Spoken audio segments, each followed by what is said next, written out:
Hey everybody, welcome back to some more early morning barking, talking about BPD and MPD by somebody that has both. Don't forget to hit the like and subscribe buttons. Do it now. And follow me on Patreon at patreon.com/earlymorningbarking. Thank you to everybody that supports the channel over there. You're all awesome and I love you very much indeed. I wasn't going to do a video today. I've been feeling pretty awful. That's not quite the right word. I've been feeling very weird. This week, last week, it's been a weird time, and for non-specific reasons that I can't really explain. Perhaps a bit dissociative and a bit insular. And I just happened to be flicking through like topic ideas for today. And one came up, which was how to recognize self-sabotage. And it was, that's what I'm doing. I have to talk about that. And yeah, this is it. Things were going okay. Things were going really well. And now I'm stuck. It's felt like I've been wrapped up in some sort of blanket, to be honest. I wonder if there's a blanket of dissociation. Maybe there is, but what I think I'm doing, certainly with parts of my life, is self-sabotaging. There's a fear of things going well because things never have gone well. And when things go well, it doesn't quite feel right. And I think that happens for a few reasons to me. I think for me, it's about lack of good experience with things going well. You know, when things look like they're going to go well for me, that's usually when they go very wrong. But also it's like there's some sort of, it's like being trauma bonded to feeling bad and disappointed.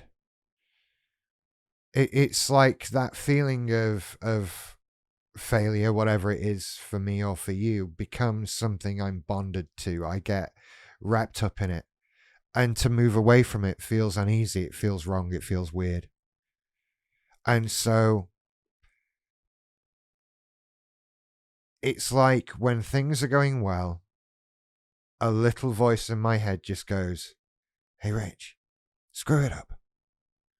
There's something wrong. Screw it up. Find fault. Find that thing that makes you focus on it and go, oh, this is horrible. This is all terrible. Stop now. Screw it up."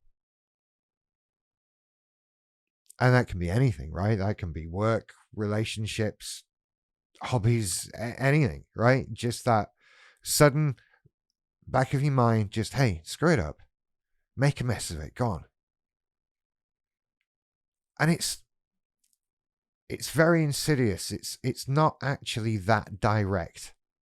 It would be easier if it were that direct. We could, recognize that we're doing it when we hear that little voice, that emotion. It's not necessarily a literal voice, but it's a feeling. It's something willing you on. Maybe it is a voice for some people. I don't know.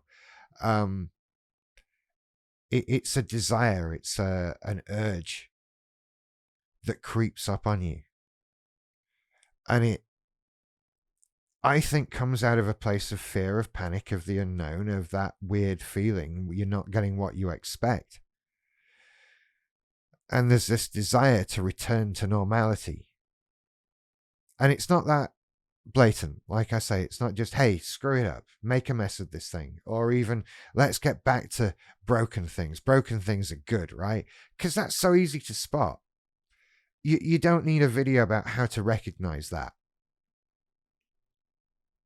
It's creepier. It's darker. It's more slimy and oozy. It's a feeling of unease. And so maybe you need to find fault in people or find out what's wrong with that thing. You need to start pulling things down and going, well, actually, everything's awful anyway. That's what we're looking out for. When we start fixating on minor details, on little things, stuff that doesn't seem to worry everybody else. When we start picking fault, when people start irritating us and making our skin crawl. When we start finding reasons to break stuff. That's the behavior we're looking for, right? That compulsion. That I need to return to the normality of broken. That's your self-sabotage feeling. That's the thing. It would be great, wouldn't it, if it was so easy as, I'm not going to listen to that voice that says, ruin this thing. It doesn't say that. It doesn't come out like that. It creeps in. It's a feeling. It's like suddenly realizing you're cold. There's a chill in the room and, oh, yeah, I've got to screw something up.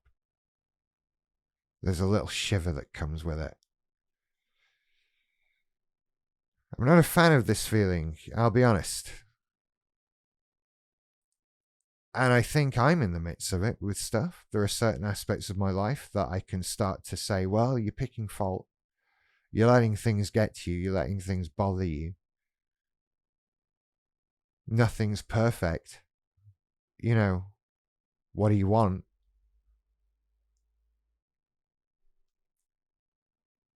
I can identify it. Stopping it, that's a different video, right? How do you stop it? Knowing is half the battle, so I'm reliably informed. Knowing really is half the battle. It's another one of those do it tomorrow things, right? Let's not destroy the thing that we care about today. If doing that is really a good idea, if doing that is really the right thing to do, it will still be the right thing to do tomorrow. And we have to recognize these behaviors. This is why we're learning to recognize them, right? And when we do that, we shut down.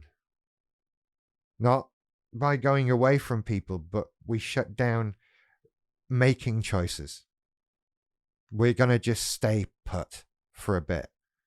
We're not going to do anything drastic. While we notice these feelings of self-sabotage coming along, we're going to shout at anybody, we're going to break up with anybody, or throw something away, or quit a job, or shave our heads, or burn all our clothes, or anything drastic that we might do. We're not going to redecorate our houses or throw out furniture. We don't, look, there are so many drastic steps that we as people with BPD can take when we feel that it is so the right thing to do, based on these voices, feelings, urges, compulsions, whatever that we get. And so we need to recognize when we're doing that and put a block on everything. Just stop for a few days until we're sure that the right mind making that decision is entirely us. That these decisions we want to make are born out of actual decision making processes, not just, I feel like it today. I've decided it's all bad. It needs to go. It needs to go today, right now, because I've decided. How many times do we have to do that before we realize perhaps we shouldn't do that? How many times have you had to apologize? Have you wished that all those games were still on the shelf, that you still had all this other stuff, that you didn't upset those people at the party last night? There's too many times to count, right? That's what we're living on. So no more.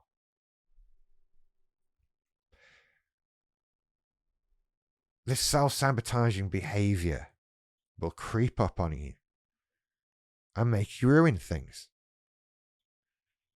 We fight back by realizing that these aren't decisions we're properly making. that these are feelings that are coming from nitpicking and worry and fear. We're worried that we've made a wrong decision. We're worried that we've done the wrong thing, that this isn't going to go right, that all of that. So let's break it before it does. And then we don't have to worry about that. My business won't fail if I close it down. She can't break up with me if I break up with her. My friends might not really like me, so let's tell them all exactly what I think of them. All bad things to do when driven by this feeling. Some of them are bad things to do when you're feeling fine as well. Don't just tell all your friends what you think about them. But I think you get what I'm saying. How to recognize self-sabotaging behavior. It's going to be so specific to you. But do you need me to tell you? When something's going well, you start finding a reason for it to not. Start looking for reasons for it to keep going well. It's a difficult thing sometimes, and if it's something you're trying to achieve, something you're trying to do, it can be difficult to plug away because it's another barrier you're facing, and it can make working and doing things like swimming through treacle. It's just difficult to motivate and move on and do stuff. But it's a cycle to break. That fear needs to go and be replaced with optimism. And maybe for you, certainly for me, that optimism needs to come from a place of actually having some success at some point, which is difficult. You can't just demand some success and get some. You have to keep plugging away, and maybe you've fallen down a lot and have to keep getting back up. But at the end of the day, what else are you going to do? You just keep making videos eventually, don't you? That's pretty much it.